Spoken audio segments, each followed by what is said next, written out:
আমরা সুবিধা অনুরোধ করছি। আসসালামু আলাইকুম ওয়া রাহমাতুল্লাহি ওয়া বারাকাতুহু। অপারেটর ভাই সাউন্ড একটু বাড়িয়ে দেন। আমরা এখানে বসেছি, কি উদ্দেশ্যে বসেছি বলেন? একটু কথা বলেন আমার সাথে। কি উদ্দেশ্যে বসেছি? আল্লাহ এবং তার রাসূলকে পাওয়ার জন্য, ঠিক না? কারা কারা আল্লাহ এবং তার রাসূলকে পাওয়ার জন্য বসেছি? দুহাত তুলে আল্লাহরে দেখায়। ওই যে পিছনে অনেকেই তোলে না, মানে কি ফাও ফাও এখানে বসে আছে। বিষয়টা কি এমন? সত্যি করে বলছেন আল্লাহ এবং তার রাসূলকে ভালোবাসার জন্য এখানে বসেছেন? পরীক্ষা করব পরীক্ষা। যদি আল্লাহ এবং তার রাসূলকে ভালোবাসার জন্য বসে থাকেন, মেহেরবানি করে শয়তানের জন্য ফাঁকা জায়গা রাখেন না, সামনে চলে আসেন। লা ইলাহা, চলো সামনে। লা ইলাহা, সামনে সামনে সামনে। শয়তানের সাথে যুদ্ধ হবে। কার সাথে যুদ্ধ হবে? লা ইলাহা। আসি আসি ভাইরা ভাইরা, মেহেরবানি করে যুবক ভাইরা চলে আসি ইনশাআল্লাহ। লা ইলাহা, চলে আসি ইনশাআল্লাহ, চলে আসি ভাইরা। একটু কুরবানি করি। জানি কষ্ট হচ্ছে, এরপর আমরা একটু চলে আসি। জানি অনেক ভাইদের কষ্ট হয়েছে, কারণ এই জায়গাটা অনেক কষ্ট করে আপনারা গরম করেছেন।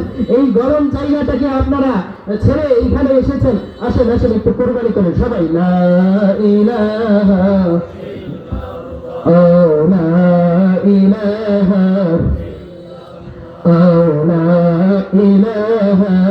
ভাইরা একটু এইদিকে চলে আসি, একটু জমে বসি, সমস্যা নাই, একটু জমে বসি। লা ইলাহা। ভাইরা আমার, আপনারা কেমন আছেন? আমি খুব বলবো না, সবার সঙ্গে আপনারা ভালো আছেন সবাই? আমি আলহামদুলিল্লাহ ভালো আছি। আমার সাথে কিছু কথা বলবেন পারবেন ইনশাআল্লাহ? আমরা সুখে দুঃখে, সকালে বিকালে, শীতকালে গ্রীষ্মকালে একজনে সক্রিয় করে চিল্লায় বলেন কার? আরো চিল্লায় বলতে হবে কার? লাইন শাকারতুম লাযীদান্নাকুম, যদি শুকরিয়া করো নিয়ামত বাড়িয়ে দেব। কার কথা? ওয়ালাইন কাফারতুম ইন্না আযাবি লাশাদীদ, আর যদি কুফরি করো তাহলে আমি নিয়ামত কেড়েই দিব না, বরং শাস্তি দিব, পানিশমেন্ট দিব। আর আল্লাহর পানিশমেন্ট হজম করার ক্ষমতা কারো আছে? আল্লাহ বলেন ইন্না বাতশা রাব্বিকা লাশাদীদ, আমি আল্লাহর পাকড়াওটা বড় কঠিন। আমি আল্লাহ ধরি না, কিন্তু ধরলে ছাড়ি না। ধরে না, ধরে আল্লাহ। ফেরাউনকে ধরে না, কি করে? কিন্তু যখন ধরেছে তখন আর ছেড়েছে? আল্লাহর রাসূল বলে গেছে নামরুদকে ধরে না, কিন্তু যখন ধরেছে তখন কি ছেড়েছে? আপনাদের শেখ হাসিনা বিবি কি বলেন? তাহাজ্জুদ পড়তো, তাই না? হ্যাঁ, বলতো আমি তাহাজ্জুদ আর জায়নামাজ নিয়ে ঘোরাফেরা করি। দিন শেষে দেখা গেছে ওর খাটের নিচে মদের বোতল ছাড়া আর কিচ্ছু পাওয়া যায় না। শেখ হাসিনাকে ধরে না, কিন্তু যখন ধরেছে দুপুর বেলার 12 পদের খানা রেখে পালাতে বাধ্য হয়েছে। জাল হাক্কু ওয়া যাহাকাল বাতিল। গুগু, তুমি ভাবছো সারা জীবন রাজত্ব করবা? এই সুযোগ হবে না। আমরা আরে ধরে না, কিন্তু যখন আবাবিল পাখি দিয়ে টাইপ করে ধরলাম, আব্রাহারে কেউ বাঁচাতে পেরেছে? এই জন্য আজীবন আমরণ আমরা বেশি বেশি আল্লাহ রাব্বুল আলামিনের শুকরিয়া করব। আল্লাহ শুকরিয়া করলে নিয়ামত বাড়িয়ে, আর শুকরিয়া না করলে আল্লাহ নিয়ামত কেড়ে নেয়। তো আপনারা সবাই ভালো আছেন, তাই না? আজকের মাহফিলে আসতে পেরে খুশি না বেজার?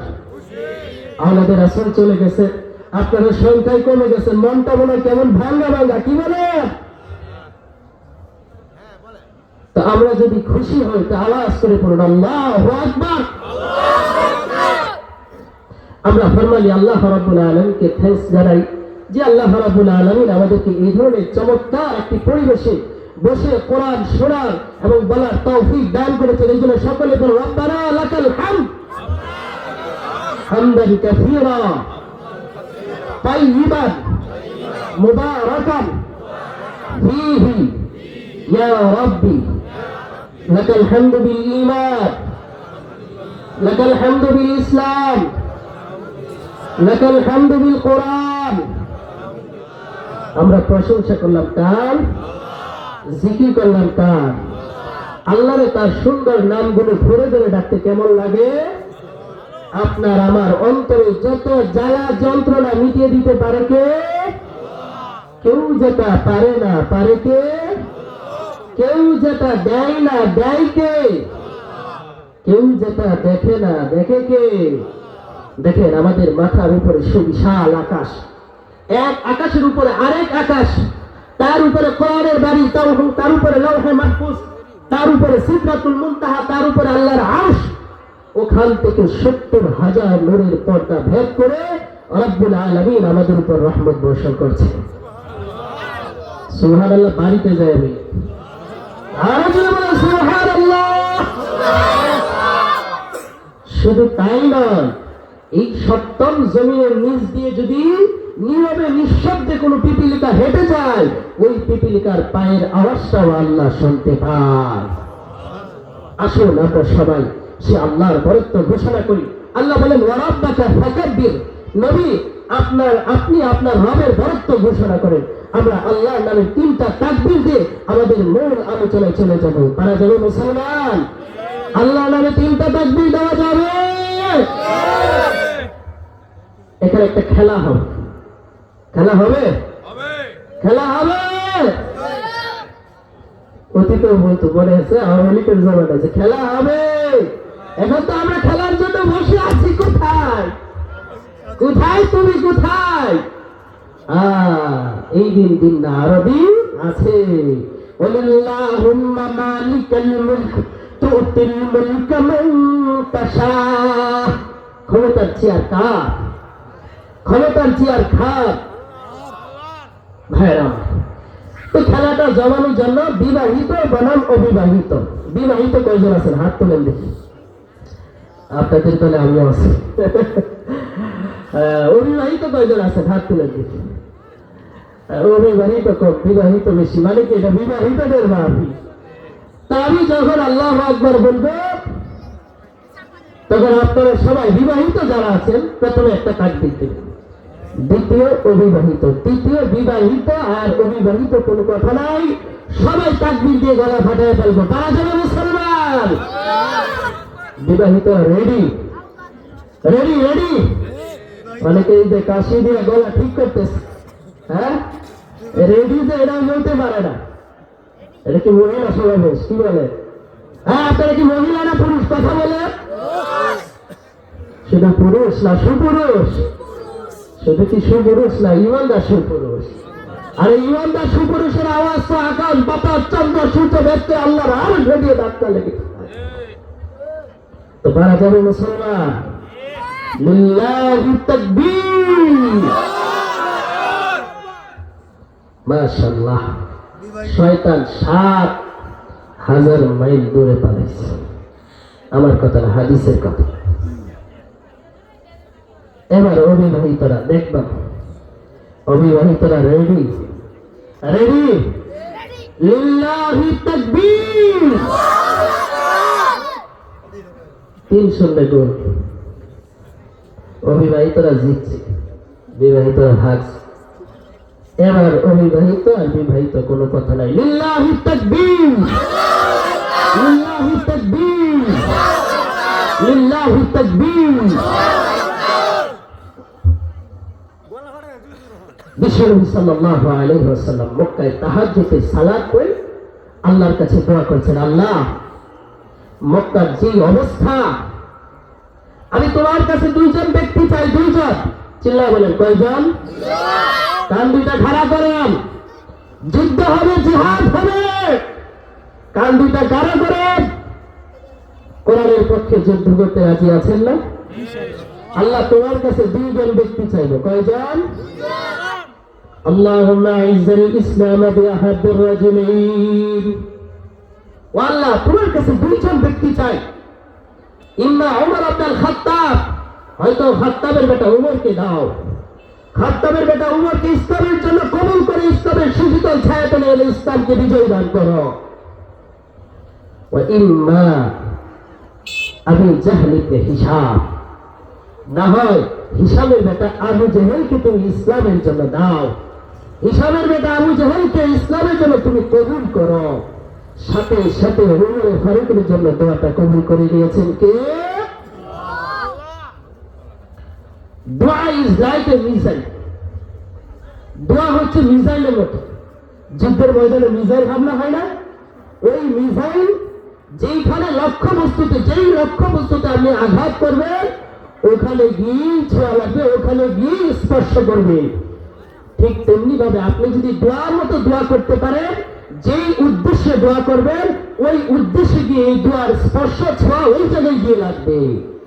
তো বিশ্বনবী দোয়া করলেন, বিশ্বনবীর দোয়ার ছোঁয়া ওমরের দিলে গিয়ে লেগে গেল। বিশ্বনবীর দোয়ার ছোঁয়া যখন ওমরের দিলের মধ্যে লেগে গেলাম, ওমরে ফারুক বিশ্বনবীকে ফলো করতে লাগলেন। বিশ্বনবী ডানে গেলে ওমরে ফারুক লুকিয়ে লুকিয়ে ডানে যায়, বিশ্বনবী বায়ে গেলে ওমরে ফারুক লুকিয়ে লুকিয়ে বায়ে যায়।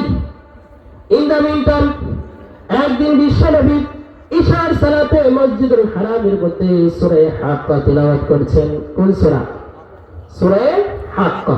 সূরা হাক্কা নামে কোরআনের মধ্যে একটা সূরা আছে না নাই? বলেন, আছে না নাই? এই সূরা হাক্কা দিয়া ওমরে ফারুককে দিলেন ধাক্কা। বলেন আল্লাহু আকবার। এক নাম্বার ডোজ দিলেন বিশ্বনবীর দোয়া, দুই নাম্বার ধাক্কা দিলেন সূরা হাক্কা দিয়ে ওমরে ফারুকের দিলের মধ্যে দিলেন ধাক্কা। বিশ্বনবী ইশার সালাতে মসজিদুল হারামের মধ্যে সূরা হাক্কা তিলাওয়াত করছেন। আল হাক্কাতু মাল হাক্কা ওয়া মা আদরাকা মাল হাক্কা। পড়েন আল্লাহু আকবার, আল্লাহু আকবার। ওমরে ফারুক লুকিয়ে লুকিয়ে বিশ্বনবী এই সূরা হাক্কার মনোমুগ্ধকর তিলাওয়াত শুনছেন। ওমরে ফারুক অবাক, চুরি করে শুনতেছে, বিশ্বনবী কিন্তু দেখছে না। ওমরে ফারুক অবাক যে এত সুন্দর, এত মনোমুগ্ধকর তিলাওয়াত, নিশ্চয় মুহাম্মদ কবি, কবি না হলে এত সুন্দর তিলাওয়াত কেমনে করে? ওমরে ফারুক মনে মনে ভাবতেছে। এই সূরার মধ্যে বিশ্বনবী সাল্লাল্লাহু আলাইহি ওয়াসাল্লাম পড়তেছেন একটা আয়াত, ওয়ালা বিকাউলি কাহিনিন ক্বালি ওয়া মা হুয়া বিকাউলি শাইর কালিলান মা তুমিনুন। আল্লাহু আকবার।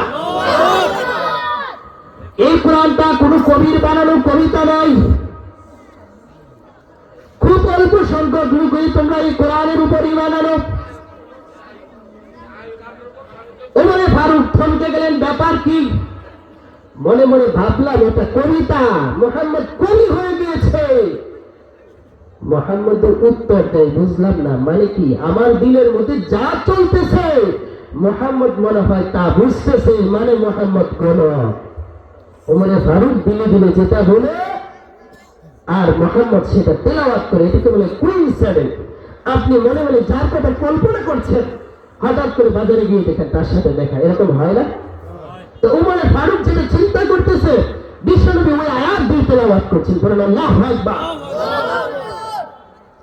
ওমর ফারুক ভাবলেন, বিশ্বনবী যদি কবি না হয়, আমার দিলের মধ্যে যা চলে তা যেহেতু জানে, তাহলে সে গণক। কি বলেন? সে গণক। In the meantime, বিশ্বনবী পরের আয়াতে পড়ছেন, ওয়ালা বিকাউলি কাহিনিন ক্বালিলান মা তাযাক্কারুন। এই কোরআন কোন গণকের গণনা নাই। খুব অল্প সংখ্যক লোকই তোমরা উপদেশ গ্রহণ করো। ওমরে ফারুকের তো মাথা নষ্ট, ব্যাপার কি? প্রথমে ভাবলাম সেটা কবিতা, মুহাম্মদ বলে দিল এটা কবিতা না। পরে ভাবলাম এটা গণনা, মুহাম্মদ গাণিতিক, মুহাম্মদ গণক। পরে ভাবলাম কিন্তু মুহাম্মদ উত্তর দিলে এটা গণনাও না, এটা কোনো কবির কবিতাও না, এটা কোনো গাণিতিকের গণনাও না। তাহলে এটা কি? কোরআন কবিতাও না, গণনাও না, তাহলে এটা কি? ইন দ্য মিন টাইম বিশ্বনবী পরে আয়াত উত্তর দিচ্ছেন, তানজিলুম মির রাব্বিল আলামিন। আল্লাহু আকবার। এটা কোনো কবির বানানো কবিতা নয়, এটা কোনো সাহিত্যিকের সাহিত্য নয়, এটা কোনো গাণিতিকের গণনা নয়, এটা হচ্ছে মহাবিশ্বের পরিচালক আরশের মালিক রব্বুল আলামিনের পক্ষ থেকে পাঠানো কিতাব। ওমর ফারুক অবাক হয়ে গেলেন। কিন্তু শয়তানের ওয়াসওয়াসা আছে না নাই? শয়তানের ওয়াসওয়াসা আছে না? শয়তান একবার জাহান্নামের দিকে টানে, আর আমার আল্লাহ ওমরকে জান্নাতের দিকে টানে। আল্লাহ বলেন, শয়তান আমার উমরকে যতই ওয়াসওয়াসা দেয়, আমি উমর ফারুককে মুসলিম উম্মার সেনাপতি বানিয়ে ছাড়বো। বলেন আল্লাহু আকবার। মক্কায় ঘোষণা হয়ে গেল, মুহাম্মাদের মাথা এনে দিতে পারবে কে? যে মুহাম্মাদের মাথা এনে দিতে পারবে তাকে এত উট দেওয়া হবে, স্বর্ণ মুদ্রা দেওয়া হবে। ওমর ফারুক নাঙ্গা তলোয়ার নিয়ে ঘর থেকে বের হয়ে গেলেন। কে বের হয়ে গেলেন? ওমর ফারুক। বনু জাহরা গোত্রের এক ব্যক্তি বলতেছে, আইনা ইয়া ওমর, হে ওমর কোথায় যাও? বলতেছে মুহাম্মাদের মাথা কাটতেছে। নাউজুবিল্লাহ বলবেন না? আরে মুহাম্মাদের মাথা কাটতে যাও ভালো কথা, তোমার বোন ফাতেমা বিনতে খাত্তাব, তোমার ভগ্নিপতি সাঈদ, খাব্বাব, কদসামা, এরা তো মুহাম্মাদের ফলোয়ার হয়ে গিয়েছে। এরা আমাদের ধর্ম ত্যাগ করে মুহাম্মাদের ধর্মের ফলোয়ার হয়ে গিয়েছে। মাথা কাটতে পড়ে যাও, আগে ঘর সামলাও। করেন আল্লাহু আকবার।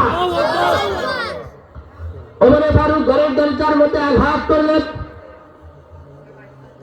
বোন টের পেয়ে গেলেন, ওমর চলে আসছে, এবারে রক্ষা নাই। সাইয়েদনা খাব্বাব রাদিয়াল্লাহু তাআলা আনহু বোনের ঘরে বিছানার নিচে লুকিয়ে গেলেন। দরজা খোলার সাথে সাথে ওমর ফারুক রাদিয়াল্লাহু তাআলা আনহু বোনের গায়ের মধ্যে আঘাত করতে শুরু করলেন, ভক্তিপতিকে মারতে শুরু করলেন, আর বললেন, তোরা পাগল হলে কেন? কি এমন জাদু আছে মুহাম্মাদের ধর্মের মধ্যে, যেই জাদু দেখে তোরা মুহাম্মাদের ফলোয়ার হয়ে গেলে? আল্লাহু আকবার। কি এমন জাদু আছে মুহাম্মাদের কথা যেই শুনে সেই মুহাম্মাদের ফলোয়ার হয়ে যায়? কি এমন জাদু আছে আমাকে দেখা।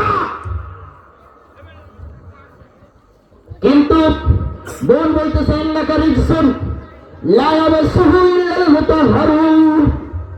হে আমার ভাই উমর, তুমি নাপাক, এই কোরআন নাপাক শরীরে ধরা যাবে না। ওমর ফারুক বলতে, ঠিক আছে আমি গোসল করে আসছি। ওমর ফারুক গোসল করে আসছেন। বোন বলতেছেন, যেহেতু গোসল করে আসছেন, এই নেন কোরআন। চামড়ার একটা কাগজের মধ্যে সূরা তাহা 2-4টা আয়াত লেখা। ওমর ফারুক চামড়া সেই আয়াতের মধ্যে নজর করে কোরআনের প্রেমে পড়ে গেলেন। বলেন আল্লাহু আকবার। সেখানে লেখা ছিল, তাহা মা আনজালনা আলাইকাল কুরআনা লিতাশকা ইল্লা তাযকিরাতান লিমান ইয়াখশা। বলেন আল্লাহু আকবার। আমি কোরআনকে তোমাদের জন্য হতভাগা চাতু হিসেবে বানাই নাই। এই কোরআন হচ্ছে মুত্তাকিদের জন্য পথ প্রদর্শক। এই কোরআন যিনি আসমান বানিয়েছেন, যিনি জমিন বানিয়েছেন, সেই আল্লাহ এই কোরআন তোমাদের জন্য পাঠিয়েছে। ওমর ফারুক ছোট্ট বাচ্চার মতো হাউমাউ করে কাঁদতেছে, বলতেছে, আইনা ইয়া মুহাম্মদ, কোথায় মুহাম্মদ? মুহাম্মাদের কাছে আমাকে নিয়ে যাও। বলেন আল্লাহু আকবার। ওমর ফারুক টাঙ্গা তলোয়ার নিয়ে হাতের মধ্যে সূরা তাহার আয়াত খানি বিশ্বনবীর দরবারের দিকে ছুটলেন। বিশ্বনবী তখন সাফা মারওয়ার পাদদেশে লুকিয়ে লুকিয়ে কোরআনের দাওয়াত দিচ্ছেন। কোথায়? সাফা মারওয়ার পাদদেশে লুকিয়ে লুকিয়ে কোরআনের দাওয়াত দিচ্ছেন। বিশ্বনবী বসা আছেন, পাশে বিশ্বনবীর চাচা হামজা ইবনে আব্দুল মুত্তালিব রাদিয়াল্লাহু আনহু। বলেন রাদিয়াল্লাহু আনহু। বিশ্বনবী চাচা বলেন, নবী গো আপনি পালান, ওই যে খাত্তাবের বেটা উমর আসছে আপনাকে অসম্মান করার জন্য, আপনাকে হত্যা করার জন্য। সাহাবীরা বললেন, নবী আপনি ভাগেন, তাড়াতাড়ি ভাগেন, আমরা সামাল দেব। বিশ্বনবী বলেন, আমি পালাবো না, আমি ভাগবো না, বরং তোমরা সরে যাও। আমার তো মনে হচ্ছে ওই তাহাজ্জুদের সালাতের মধ্যে কেঁদে কেঁদে আমি যে উমর ফারুকের জন্য দোয়া করেছি, আল্লাহ রাব্বুল আলামিন মনে হয় আজকে সেই দোয়াটা কবুল করবে।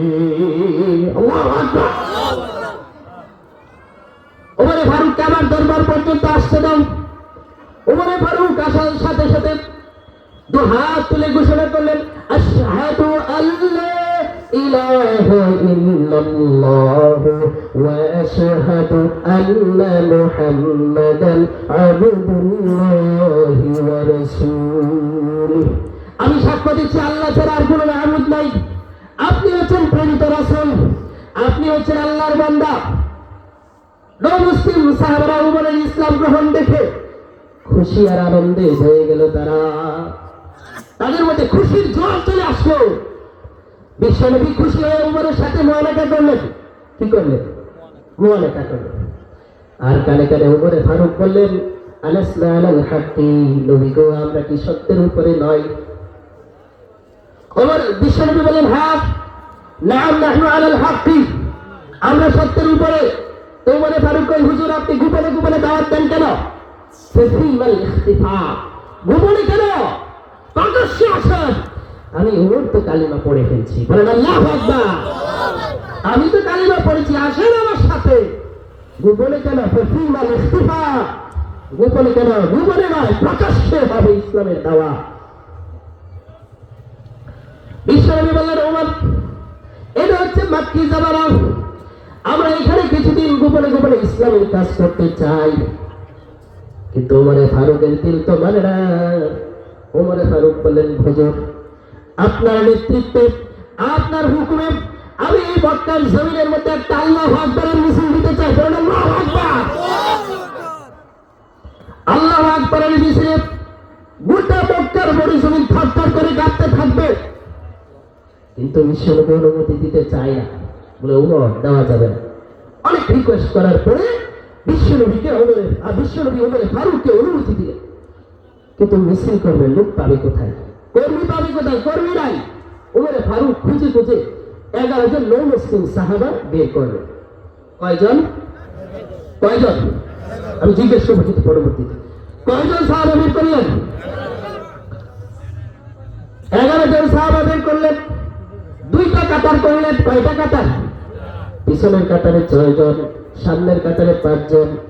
এর সামনে ওমরে ফারুক, পিছনে কাতারে আমির হলো হামজা ইবনে আব্দুল মুত্তালিব রাদিয়াল্লাহু আনহু।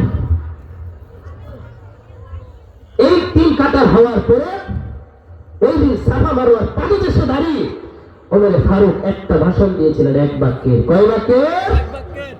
ভাষণ দিতে জানলে এত লম্বা ভাষণ দেওয়া লাগে না। এক বাক্যের ভাষণে গোটা বিশ্বকে কাঁপিয়ে দেওয়া যায়। ওই দিন এক বাক্যে একটা ভাষণ দিয়েছিলেন। মান আরাদা, শুনবেন ভাষণটা, শুনবেন এক বাক্যের ভাষণটা শুনবেন। বলবো ভাইয়ারা, মান আরাদা আন ইয়াকতুলা উম্মাক ওয়া ইয়াতামা ওয়ালাদাক ওয়া তারমিনা যাওজাতাক ফালইয়াসুদ্দানি। কে আছো মক্কায় বাপের বেটা, মায়ের বুক খালি করতে চাও? কে আছো মক্কায় বাপের বেটা, নিজ স্ত্রীকে বিধবা বানাতে চাও? কে আছো মক্কায় বাপের বেটা, নিজ সন্তানকে ইয়তীম বানাতে চাও? ফালইয়াসুদ্দানি, পারলে আমি উমরকে ঠেকা। ওই ভাষণ দিয়ে ওমরে ফারুক ঘোষণা করে দিলেন, আল্লাহু আকবার, আল্লাহু আকবার, আল্লাহু আকবার। আল্লাহু আকবারের মিছিল যখন শুরু করে দিলেন, মক্কার মরুজমিন থরথর করে কাঁপতে শুরু করলো। বলেন আল্লাহু আকবার। মক্কার মরুজমিন যখন থরথর করে কাঁপতে শুরু করলো, আবু জেহেল বের হলো। ব্যাপার কি? আমার শহরের মধ্যে আল্লাহু আকবারের আওয়াজ, কার এত বড় স্পর্ধা, কার এত বড় সাহস? উদ্বা বের হইল, ওয়ালিদ ইবনে মুগীরা বের হইল, সব কাফের লিডাররা বের হইল। বের হয়ে দেখে যে সামনে উমরকে দেখে আবু জেহেল ডাইরেক্ট বলেন আল্লাহু আকবার। দিস ইজ কল্ড হাইবাত উমর। এটাকে বলা হয় উমরের শক্তি। সেই উমরকে থামানোর মতন মক্কায় বাপের বেটা আর দ্বিতীয় কেউ ছিল না। সেই উমর ফারুক রাদিয়াল্লাহু তাআলা আনহুকে আমাদের মডেল বানাতে হবে। দাও খোদা দাও আমার উমর দারাজ দিল, দাও খোদা দাও আমার উমর দারাজ দিল। পরে না আমি ছোট্ট একটা ঘটনা বলে শেষ করে দিব, শুনবেন ইনশাআল্লাহ ঘটনাটা। এই ওমর ফারুক রাদিয়াল্লাহু তাআলা আনহু কেমন শাসক ছিলেন। উনি নিজ ছেলেকে 80টা ব্যাট মেরেছেন। কয়টা ব্যাট মেরেছেন? 80টা ব্যাট মেরেছেন। ছেলে ছিল মিশরে। মিশরে তখন গভর্নর ছিল আমর ইবনে আস রাদিয়াল্লাহু তাআলা। ওনার ছেলে নাবিজ খেয়েছিল। নাবিজ হচ্ছে দুধের মধ্যে খেজুর ভিজিয়ে সকালবেলা খাওয়া। ওই দুধটা লাল হয়ে যেত, ওইটা খাইতো। ওইটা সকালেই খেতে হয়, একটু পরে খেলে এটার মধ্যে মাতলামি চলে আসে।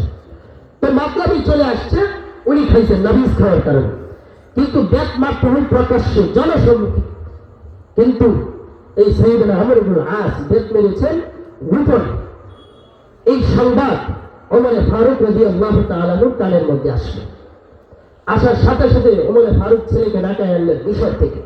আমর ইবনে আসকে ঢাকায় আনলেন, বললেন যে আমার ছেলে নাবিজ খেয়েছে, 80 ব্যাট মেরেছে। ভালো কথা, কিভাবে মেরেছ? বলতেছে গোপনে। গোপনে কেন? জনগণের কোনো প্রকাশ্যে মারো, আমার ছেলের বেলায় গোপনে কেন? আগের 80টা বাদ নতুন করে আমি 80টা ধরলাম। আল্লাহু আকবার। উনি যখন দিনের বেলা রাজ্যের প্রসাদের মধ্যে মানুষের জন্য আইন করতেন, রাতের বেলা ফ্যামিলির লোকদেরকে বলতেন, আয় খবরদার, আমি রাষ্ট্রের মধ্যে এই রকম আইন করেছি, যদি জনগণ করে যে শাস্তি তারা করলে ডবল শাস্তি। এক মহিলা এসে বলল, খলিফাতুল মুসলিমিন, আমার স্বামী আমাকে রাগের মাথায় 100 তালাক দিয়েছে। খলিফাতুল মুসলিমিন ওমর ফারুক রাদিয়াল্লাহু তাআলা বলে, ঠিক আছে, ওরে ধরে নিয়ে ওরে ডাইরে নিয়ে আসা হইল। কে তুই তোর স্ত্রীকে 100 তালাক দিলে কেন? তো মাথা গরম ছিল। মাথা গরম ছিল বুঝি না, ধারা। ওমর ফারুক রাদিয়াল্লাহু তাআলা বলে, সব আমার সিদ্ধান্ত হচ্ছে 3 তালাকে তোর বউ তালাক, বাকি 97 তালাক তোর পিঠের উপরে পড়বে। এরকম নেতার দরকার আছে না নাই? কি বলেন? এরকম নেতার দরকার আছে না নাই? নেতা অত লাগে না, একটাই যথেষ্ট, যে নেতা গোটা বিশ্বকে কাঁপিয়ে দিতে পারবে, যেই নেতা গোটা বিশ্বকে শুধু করে দিতে পারবে। ঠিক কিনা বেটি? সেই ওমর ফারুক যদি আমাদের সামনে আসে, সেই ওমর ফারুকের মতন যদি নেতা আমাদের সামনে আসে, এই বাংলার জমিন থেকে সবলের উপর দুর্বলের উপর সবলের অত্যাচারের পার্থক্য দূর করে দিবে, মাজলুমের উপর জালিমের অত্যাচারের অবসান ঘটে, গোটা বিশ্ব থেকে সাম্য, মৈত্রী, ভালোবাসা, ইনসাফ দিয়ে বলে দিবে। ওরকম ওমরের দরকার আছে না নাই? ওরকম ওমরের শাসক হিসেবে বানাইতে রাজি আছেন? সামনে কোরআনের পক্ষে থাকবেন, ইসলামের পক্ষে থাকবেন। কোরআন আছে যেখানে, কথা বলেন না কেন? কোরআন আছে যেখানে আমরা আছি সেখানে। এবারে ভোট দিব ভাই কোনখানে? সবাই বলেন, এবারে ভোট দিব ভাই কোনখানে? এবারে ভোট দিব ভাই সেই মানুষে যে মানুষ পক্ষে থাকে আল কোরআনে। সবাই বলেন, এবারে ভোট দিব ভাই সেই মানুষে যে মানুষ পক্ষে থাকে আল হাদিসে। ঠিক কিনা? কত দাম দেখেন, কত বাক কাটিং দেখেন, কত ভোট কাটিং দেখেন, কত বাপ রসুলওয়ালা দেখেন, কত নাকুলওয়ালা দেখেন, দেখেন নাই? কত সুরিওয়ালা দেখলেন, কত বাহবা দেখলেন, কত বাউল দেখলেন, কত গায়ক দেখলেন, কত নায়ক দেখলেন, দেখেন নাই? একটু শিক্ষা নেন, একটু কমন সেন্স নেন, এখন থেকে দীক্ষা গ্রহণ করেন, আর মনে মনে স্লোগান দেন, যখন সাপ্তাহ মারার সময় হবে, এবারে ভোট দেব ভাই সেই মানুষে, পরেন পরে, এবারে ভোট দেব ভাই সেই মানুষে যে মানুষ পক্ষে থাকে আল কোরআনের। এবারে ভোট দেব ভাই সেই মানুষে যে মানুষ পক্ষে থাকে আল হাদিসে। নারায়ে তাকবীর, আল্লাহু আকবার, নারায়ে তাকবীর, আল্লাহু আকবার, ইসলাম ইসলাম জিন্দাবাদ জিন্দাবাদ, আল কোরআনের আলো করে করে জালো। অনেকের মুখ করে না, নারায়ে তাকবীর কি জঙ্গিবাদী স্লোগান? অনেক কথা বলেন না কেন? জঙ্গিবাদী স্লোগান। নারায়ে তাকবীর বলতে হবে নির্দেশ কার? ওয়া রাব্বাকা ফাকাব্বির। হে নবী, আপনি আল্লাহর নামে তাকবীর দেন, আপনি আল্লাহর নামে তাকবীর দিয়ে রাজা গুরগমন্ডল রাজপ্রাসাদ কাঁপিয়ে দেন। এখন কিছু বাউল নিচে শেষ করে দিচ্ছি। কিছু বাউল, আমুল বাউল আছে না? ওই যে আমুল বাউল প্রকাশ্যভাবে 24 পরবর্তী প্রজন্মে প্রকাশ্যভাবে আমার আল্লাহকে নিয়ে কটূক্তি করে সেই বাউল সেই বাউল তো আল্লাহকে নিয়ে কটূক্তি করছে, জনগণ তাকে ধোলাই দিয়েছে। কিন্তু সেই বাউলের পক্ষ অবলম্বন করে কিছু রাজনৈতিক ব্যক্তিত্ব আমাদেরকে ধর্মাবলম্বী বলেছে, আমাদেরকে ধর্মান্ধ বলেছে। স্পষ্টভাবে প্রকাশ্যভাবে বলছি জনগণের সামনে, যদি আপনি আমাদেরকে ধর্মান্ধ বলে থাকেন, কোরআনের জন্য, ইসলামের জন্য, আল্লাহর জন্য আমরা ধর্মান্ধ হতে রাজি আছি। আমাদেরকে যদি রাজাকার বলে থাকেন, আমরা রাজাকার হতে রাজি আছি। তারপর আমরা ইসলামের উপরে থাকবো ইনশাআল্লাহ। এবারে ভোট দেব ভাই সেই মানুষে যে মানুষ পক্ষে থাকে আল হাদিসে, এবারে ভোট দেব ভাই সেই মানুষে যে মানুষ পক্ষে থাকে আল কোরআনে। ওয়া আলাইনা ইল্লাল বালাগ। সবাই ইসলামের পক্ষে থাকবেন, দ্বীনের পক্ষে থাকবেন, আমার জন্য দোয়া করবেন। আমি আপনাদের এই কৃতি সরকার, আপনাদের এই মসজিদের এই খাতিব আমাদেরকে সুযোগ দিয়েছে, এই জন্য মাহফিল কমিটিকে অত্যন্ত ধন্যবাদ। এখন আপনাদের সামনে গুরুত্বপূর্ণ বয়ান করবেন আমাদের মোফাজ্জল হক রায়পুরি সাহেব। আল্লাহ হযরতের নেক হায়াত দান করুন। আপনারা শেষ পর্যন্ত থাকবেন তো ইনশাআল্লাহ, শেষ পর্যন্ত থাকবেন তো ইনশাআল্লাহ, আমার জন্য দোয়া করবেন তো ইনশাআল্লাহ। যতদিন বেঁচে থাকবে ইসলামের উপর যেন থাকতে পারে। আসসালামু আলাইকুম ওয়া রাহমাতুল্লাহি ওয়া বারাকাতুহু।